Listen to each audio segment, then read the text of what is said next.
Hey, Dr. Berg here. In this video, we're going to talk about apple cider vinegar. What are the benefits? What are the myths? First of all, here's the myth that apple cider vinegar contains a lot of nutrients. It really does not. It doesn't have a lot of vitamin A. It doesn't have a lot of vitamin C. It doesn't have a lot of minerals.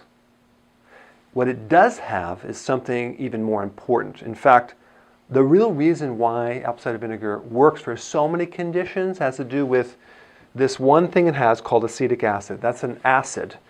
And the reason why it works is, and this might go against a lot of philosophies out there, is that the body, most bodies that I check in my office over many, many years, are way too alkaline. Now I know that goes against maybe what you've heard, that everyone's too acid, but that's not true. You really have to, when you talk about pH, you really have to understand that every part of your body has a different pH. So if someone says, oh yeah, you're too acid, well, what pH are you talking about? The urine? Are you talking about the saliva? The real true indicator of pH for a body should be in the blood, but it's very difficult to test that because as soon as you take the blood out of the body, it alkalizes or it oxidizes and it can change the pH right away. So you have to, it's very expensive to determine that. So you have to go by symptoms. And so if you ever wanted to really know, just look up in, I don't know, Google it, all the conditions for too acid, called acidosis, and look up for the conditions of alkalosis and all those symptoms. And you'll be able to see which ones you have, and you can determine based on those two factors. So what we're talking about is the blood pH here. Most people have a blood pH which is excessively alkaline. And yes, it's true that your blood should be slightly alkaline, but in this situation it becomes even too alkaline. Okay? And that's why apple cider vinegar works so well, because it changes. If you change the pH of your body just a slight bit, you can create huge effects because the pH is so important in transporting minerals and allowing enzymes to work, to stimulating the thyroid, to increasing metabolism, all these things. So let's just take a deeper look at this one acid, acetic acid. The pH of acetic acid is very acidic. It's 2.5. That's like almost like stomach acid pH. It's way down there. So it's really good for the stomach. People take it for heartburn. And by the way, heartburn, acid reflux, indigestion, that is a condition where your stomach is too alkaline and the valve on top does not close. And I know people say it's too much acid. No, it's not. In fact, if you have acid reflux or heartburn, just take some apple cider vinegar and see how much better you feel. I mean, you'll feel wonderful because the valve will start closing on the top and the acid won't start regurgitating up through that valve. So it's good for GERD, acid reflux, indigestion. Okay? And as you age, especially over the age of 50, 60, 70, your pH in your stomach starts going lower, it goes higher and higher and higher. So it becomes more and more alkaline. So you need more acid as you age to be able to digest protein and absorb minerals. Because if your pH is too alkaline, which most people have a problem with too much alkaline, they can't absorb calcium. They can't absorb minerals like they used to. So what happens, especially with calcium, is calcium starts building up in the soft tissues throughout the body. So you have the soft tissue calcification. I mean, you see that in people that are getting older, they're getting stiff, they have arthritis, bursitis, they get calcium developing on the eyes, there's cataracts, on the joints is arthritis, on the nerves there's neuritis, on the kidney is kidney stones, on the gallbladder is gallstones, and the teeth is tartar. That could come from a pH problem. It's an alkalosis, a systemic alkalosis, which is your whole body is too alkaline.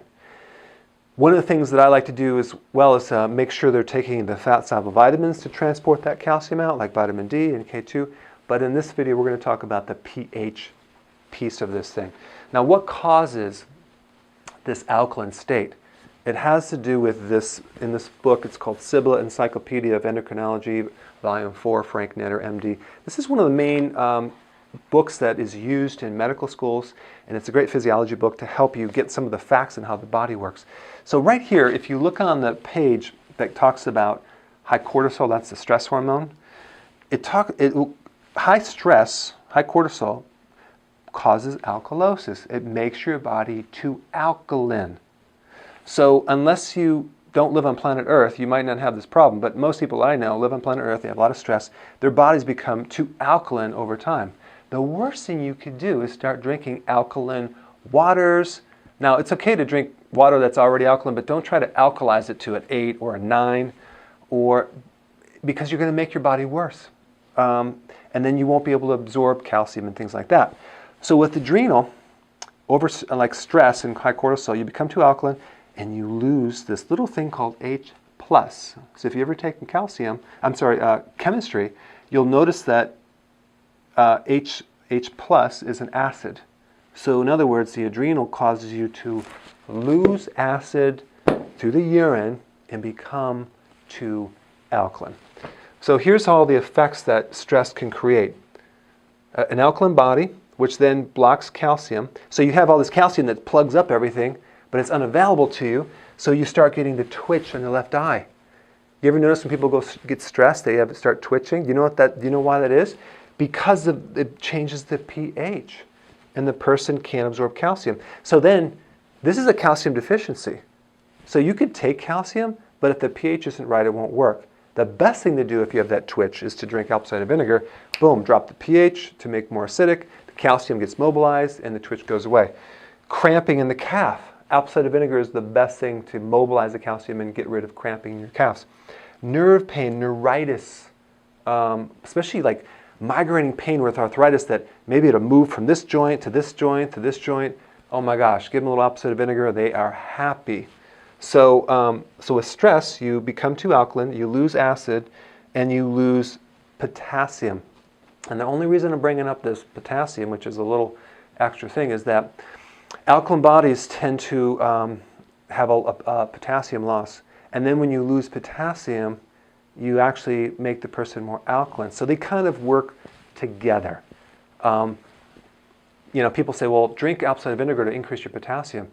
That's not what's going to do it. Apple cider vinegar will help increase your potassium because you'll stop losing the potassium and you'll make the body more acidic and like it should be, and so that will help the potassium. And just think about, look at this, potassium deficiency, high blood pressure, constipation, feeling of weakness, fatigue, irregular heartbeats. When you hear these claims about apple cider vinegar curing all these different things, high blood pressure, constipation, weakness, irregular heartbeats, it's because of the retention of the potassium, because the chain reaction that occurs after getting the pH in the correct level. People that drink a lot of protein drinks, or they eat too much protein, let's say they do the Atkins diet, or they're doing this high protein diet, what happens, there's the waste from that protein, it's called guanidine, it's a chemical. Very, very, very, very, very alkaline, okay? And so that can cause twitching, nerve pain, and a lot of arthritis, okay? Even when you do like the ketosis diet and you're doing more protein, you may feel stiff, you might feel more arthritic.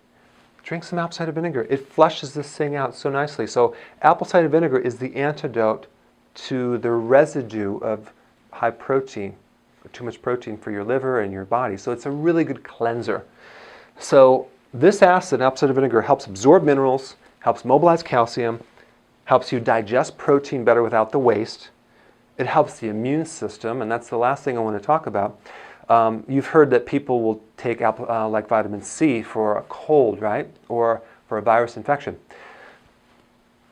It's not the vitamin C necessarily that's creating the big effect, because most people aren't even taking vitamin C. They're taking a vitamin C lookalike, or a fake vitamin C called ascorbic acid, which is not really the true vitamin C complex, which again I'll have people disagree on this video.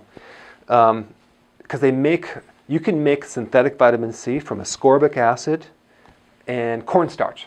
Well, first of all, corn has no vitamin C. Cornstarch has no vitamin C.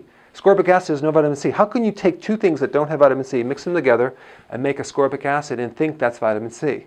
It's fake. The real benefit of vitamin C or ascorbic acid is the acid. You'd be much better taking the acetic acid to help your immune system. If you get a cold, if you have a fever, a viral infection, start taking the apple cider vinegar. It's really, really important. So these are the true benefits of apple cider vinegar, because it acidifies an alkaline body. So in the next section, I'm just going to show you a little concoction that I make and I drink on a regular basis. Okay, so let me show you how to make this. This is in my book, chapter 10. It's called the cranberry drink. It should be called the apple cider vinegar drink. Very simple, and you really should try this because it will help you lose weight. If you drank one of these before you ate 3 times a day, you would lose a lot more weight because it stimulates the thyroid and it acidifies the stomach. The only thing that I would recommend if you have a very slow metabolism is you may want to omit the cranberry juice. So you get the Bragg's apple cider vinegar. I like this the best. And simply a teaspoon in some water. Actually do 2. 2 teaspoons in the water before each meal. And some people say don't consume water before a meal, but this is an acid drink, so it's going to help stomach acids. But check this out. This is my favorite lemon juice, Italian volcano lemon juice. It's organic lemon juice, and this stuff is magical. It's wonderful, and you get it from the health food store. It's grown on these soils where the volcanic ash fertilized the soil. So you just do a teaspoon of this lemon right here. You don't have to use this lemon juice. You can use other lemon juice. You can use lemons. I like that lemon juice because I'm spoiled. Cranberry juice. Make sure you read the back of the label, and it just comes from whole cranberries. Because some people get the one that has extra grape juice or apple juice. You don't want that. Just do a teaspoon of this. And basically, this is your drink. Now, I like to, and this is just me, you don't have to do this. You can add some ginger, and there's some ginger root that you can shred in there, and it makes it a little spicy. I basically have this ginger extract that you can get. It's a liquid form. It's like ginger juice. And you put a little ginger, it's real spicy. There's a lot of great properties. It's a very good tonic. If you can't stand the taste, chances are you probably don't need it. Okay? If you really need it, you will crave it, and it makes you feel better. But I really want you to try this. Real simple. Drink this before you eat, and watch how much better you feel. Okay? So go ahead and do this, and give me some comments below. I'll see you in the next video.